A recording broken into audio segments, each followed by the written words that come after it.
नमस्कार मंडळी. आपल्याला जायचे केदारनाथला आणि केदारनाथला यायला तुम्ही कुठनी पण या, पुण्याहून या नाही तर मुंबईवरतून या. सगळ्यात जवळचं स्टेशन आहे तुम्हाला हरिद्वार. आणि जास्त करून पुण्याहून येणारे लोक हरिद्वारसाठीच उतरतात. तिथं आल्यानंतर तुम्हाला स्टेशन पासून थोडं बाहेर आलात की तुम्हाला तेथील लोकल लोक भेटतच राहतील. फाईन.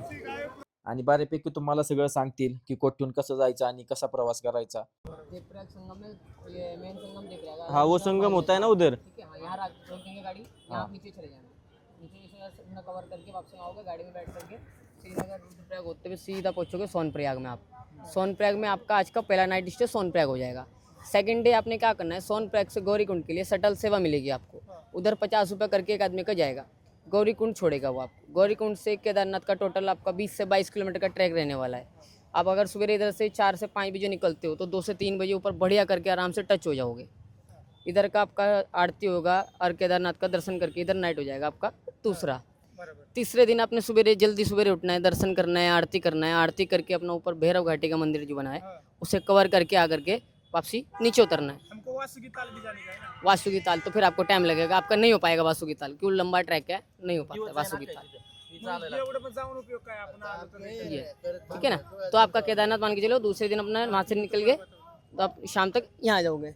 हाँ सोनप्रयाग, सोनप्रयाग में अपना बैठ करके आप रास्ते में गुप्त काशी पड़ता है। गुप्त काशी देखने के बाद में यहाँ से जाएंगे अपना पीपल कोटी। पीपल कोटी में आपका स्टे हो जाएगा। आप तुंगनाथ भी करने का है ना अपना, तो तुंगनाथ भी है ना। नहीं ये चोपता नहीं जाओगे क्या तुंगनाथ?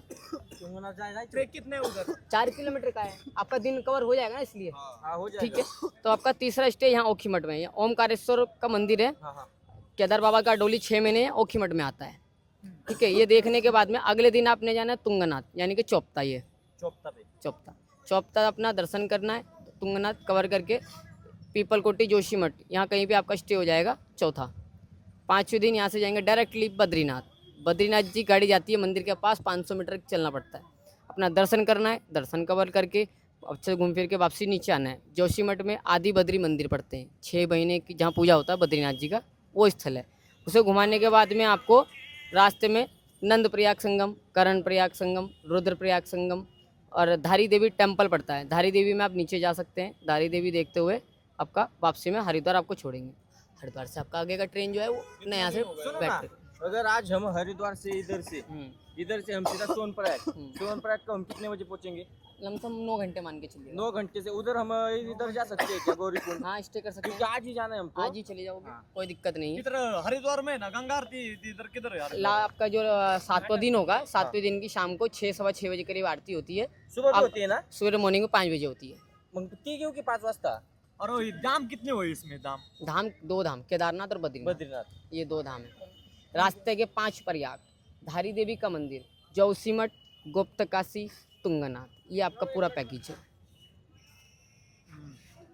अरे और दो दाम किधर का है इधर? गंगोत्री यमुनोत्री.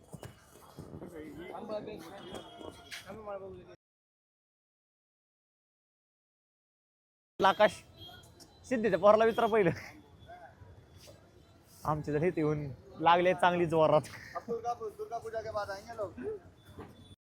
हरिद्वार पासून सोनप्रयाग साठी बस आणि प्रायव्हेट टॅक्सी पण असते. बस साठी पर पर्सन 600 रुपये आणि प्रायव्हेट टॅक्सी साठी 800 रुपये पर पर्सन. त्यात तुम्हाला केदारनाथ, बद्रीनाथ आणि बरेच संगम पाहायला भेटतात. हरिद्वार पासून जर तुम्ही प्रायव्हेट टॅक्सी केली तर वाटेवरच तुम्हाला देवप्रयाग संगम पाहायला मिळेल. अलकनंदन आणि भगीरथी नदीचा तिथे संगम होतो. तिथे खाली जाऊन तुम्ही स्नान पण करू शकता आणि मग पुढे प्रवासाला सुरुवात करू शकता. नंतर पुढे आलात की रुद्रप्रयाग संगम पाहायला मिळतो. तिथे अलकनंदन आणि मंदाकिनी नदीचा संगम होतो. ती पाहून तुम्ही पुढे प्रवास सुरू करू शकता. आणि नंतर प्रवासात तुम्हाला धबधबे, डोंगर आणि बरेच चांगले व्ह्यू मिळतील. त्याचा आनंद घेत तुम्ही सोनप्रयागला पोहोचाल. जर तुम्ही बसने आलात तर तुम्हाला 2 ते 3 किलोमीटर चालायला लागेल आणि जर टॅक्सी करून आलात तर जास्तीत जास्त 1-1.5 किलोमीटर. नंतर सोनप्रयाग पासून पुढे आल्यावर गौरीकुंडसाठी गाडी करा. तुम्ही सोनप्रयाग मध्ये पण स्टे करू शकता, पण तुम्हाला मग सकाळ लवकर उठायला लागेल आणि गौरीकुंडसाठी गाडी पकडायला लागेल. तिथे तुमचा 1 तासभर जाईल.